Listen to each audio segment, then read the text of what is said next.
Assalamualaikum warahmatullahi wabarakatuh.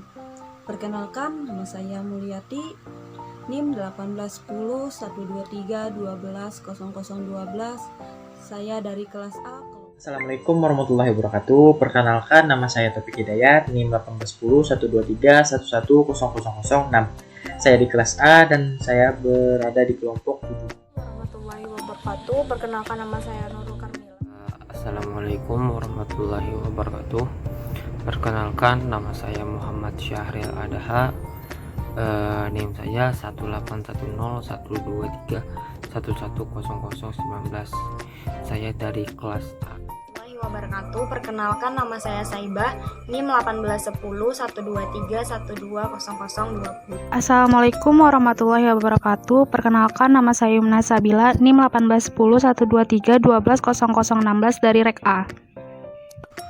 Nah, di sini saya yang pertama akan menjelaskan mengenai bentuk perkembangan kepribadian remaja.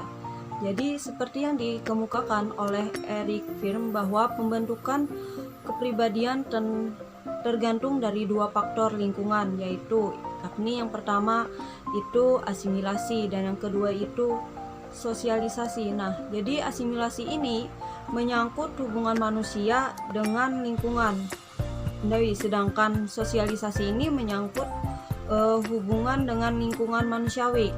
Nah, jadi kedua faktor ini ikut mempengaruhi dalam pembentukan watak atau karakter sebagai bagian dari unsur kepribadian. Jadi watak atau karakter ini adalah suatu unsur kepribadian yang terbentuk oleh pengaruh luar atau lingkungan. Beda dengan temperamen. Temperamen ini sebagai unsur kepribadian yang diperoleh dari bawaan. Nah, jadi jika di dalam keluarga tersebut perlakuan orang tua terlalu keras, maka anak memperoleh lingkungan manusiawi atau dari sosialisasi yang tidak sejalan dengan nilai-nilai ajaran agama.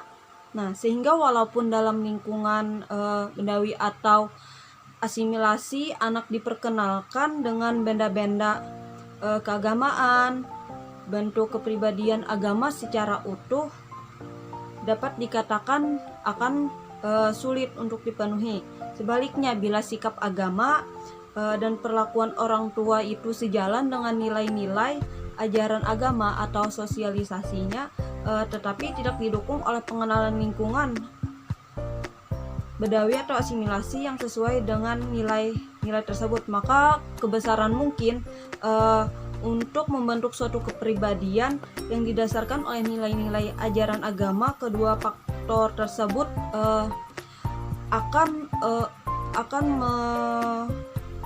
kedua faktor lingkungan tersebut akan berjauh sinkron atau bertabrakan, berjalan tidak sama. Itu saja. Selanjutnya akan dilanjutkan oleh teman saya. Ya, saya di sini akan melanjutkan materi dari teman saya, yaitu B. Indikator perkembangan kepribadian. Berdasarkan kajian tentang pentingnya aspek pribadi yang perlu diketahui oleh pendidik, dalam kajian ini akan dibahas 3 aspek. Yang pertama, motivasi belajar, yang kedua, percaya diri, yang ketiga, kerjasama dalam kelompok. Yang pertama kita bahas yaitu motivasi belajar. Berdasarkan hal ini, Hamzah B. Uno tahun 2008 menguraikan indikator-indikator motivasi tersebut sebagai berikut. Yang pertama, adanya hasrat dan keinginan untuk melakukan kegiatan. Siswa yang memiliki hasrat dan keinginan untuk melakukan kegiatan menunjukkan sikap tekun menghadapi tugas, sulit menghadapi kesulitan, perhatian siswa dalam kegiatan pembelajaran, senang dan rajin belajar dengan penuh semangat. Yang kedua, adanya dorongan dan kebutuhan melakukan kegiatan. Siswa yang mempunyai adanya dorongan dan kebutuhan melakukan kegiatan, memiliki minat terhadap masalah yang belum dilakukan. Masalah yang baru merupakan sebuah tantangan baginya untuk dicoba dan menjadi hal yang menarik baginya. Yang ketiga, adanya harapan dan cita-cita, merupakan motivasi internal yang penting untuk dimiliki siswa. Dengan adanya cita-cita dan harapan membuat seseorang dapat terus bertahan dalam sebuah keadaan. Yang keempat, penghargaan dan penghormatan atas dirinya. Siswa yang memiliki penghargaan dan penghormatan atas diri dapat mempertahankan diri dengan mengungkapkan pendapatnya, juga kemampuan menjaga diri dengan bergaul dengan banyak orang yang baik. Yang terakhir, adanya lingkungan yang baik dan adanya kegiatan yang menarik. Bentuk motivasi eksternal ini yang sangat mendukung motivasi internal ditandai dengan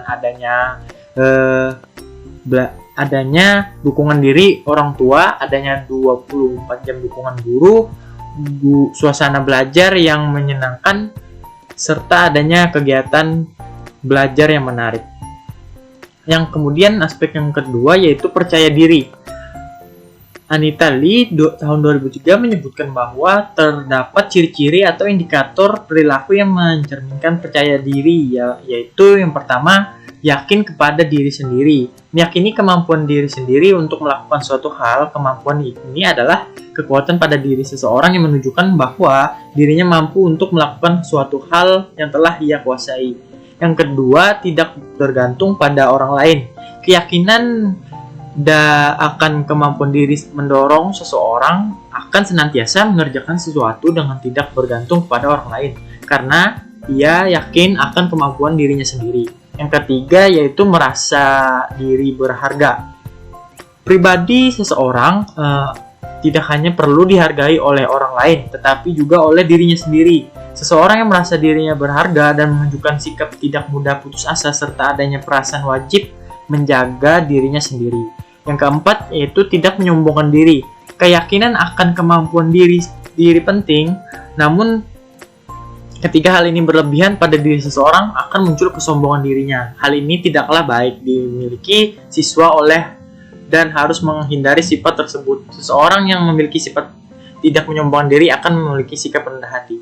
Yang kelima yaitu memiliki keberanian untuk bertindak.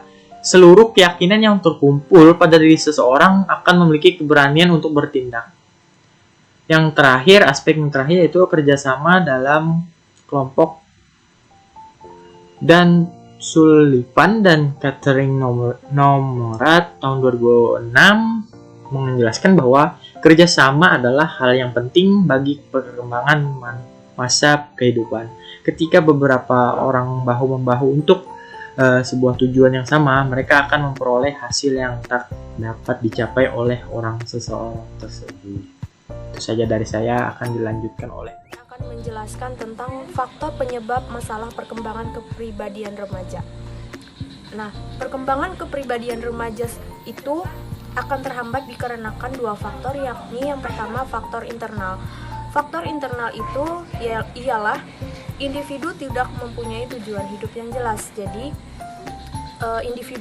seorang individu ini tidak mengetahui apa sih tujuan hidupku, apa sih cita-citaku, apa sih yang harus aku capai. Nah, yang kedua itu individu kurang termotivasi dalam hidup. Maksud kurang termotivasi di sini tidak ada dorongan-dorongan yang membuat si remaja tersebut lebih maju atau lebih berkembang di bagian kepribadian. Individu enggan menelaah diri. Maksud menelaah diri di sini tidak mau mencari tahu apa sih kekuranganku, apa sih kelebihanku. Nah, yang keempat itu faktor usia. Jadi itu saja yang dapat saya sampaikan. Wassalamualaikum warahmatullahi wabarakatuh. Saya akan menjelaskan tentang faktor eksternal. Nah, faktor eksternal ini ada 3, yaitu pengaruh budaya, pengaruh keluarga, dan penerimaan sosial. Yang pertama yaitu pengaruh budaya. Dalam menerima budaya, anak memiliki tekanan untuk mengembangkan pola kepribadian yang sesuai dengan standar yang ditentukan budayanya. Yang kedua yaitu pengaruh keluarga. Pengaruh keluarga sangat mempengaruhi kepribadian anak, sebab terbanyak anak adalah keluarga, dan di dalam keluarga itulah diletakkan sendi-sendi dasar kepribadian. Yang ketiga yaitu penerimaan sosial. Anak yang diterima oleh kelompok sosial lainnya dapat mengembangkan rasa percaya diri dan kepandaiannya.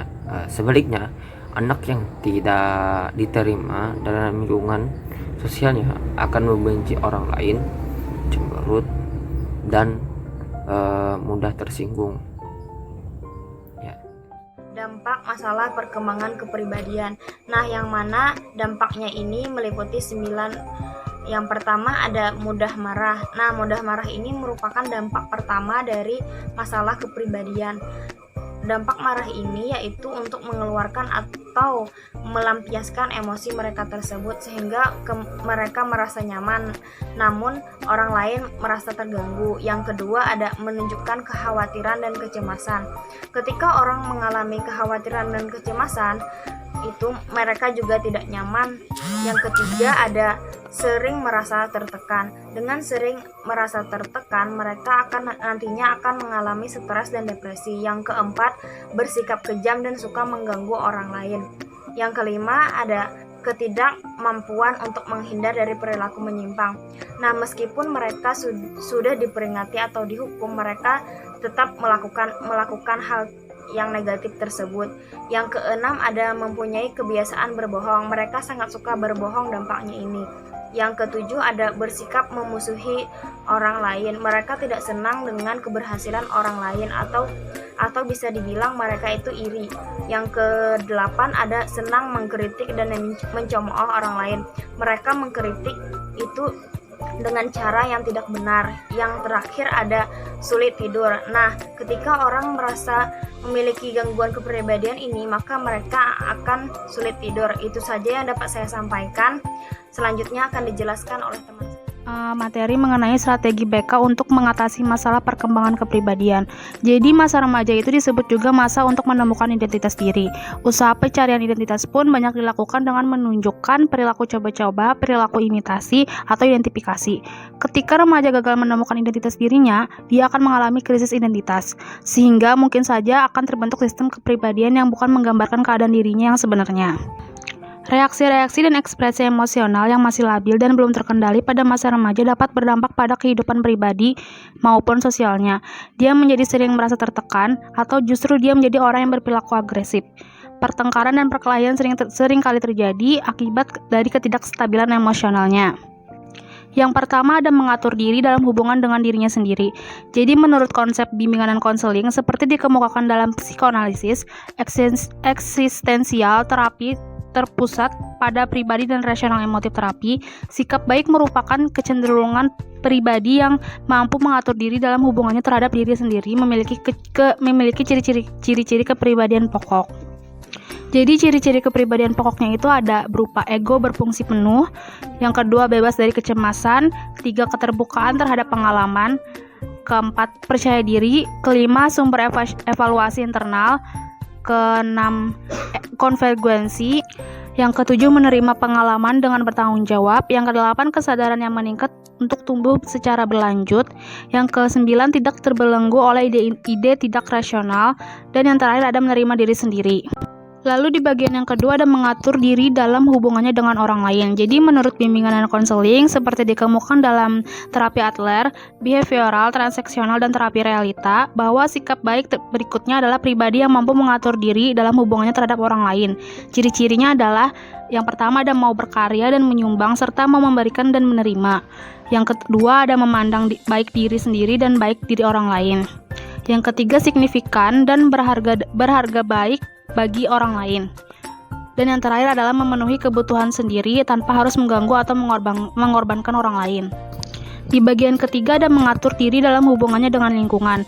Jadi di dalam hubungan yang mengatur diri dengan lingkungannya itu menurut bimbingan dan konseling seperti yang dikemukakan oleh teori Adler dan behavioral, sikap baik menunjukkan salah satu kecenderungan pribadi yang mampu mengatur diri dalam hubungannya dengan lingkungannya, yaitu dengan berinteraksi baik dengan lingkungannya dan dapat menciptakan atau mengolah lingkungannya secara baik.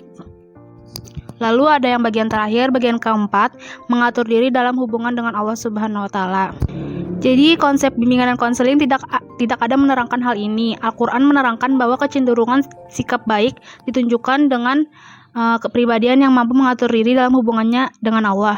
Antara lain adalah pribadi yang selalu meningkatkan keimanannya, yang dibuktikan dengan melaksanakan ibadah dengan benar dan ikhlas, menjalankan muamalah dengan benar dan dengan niat yang baik.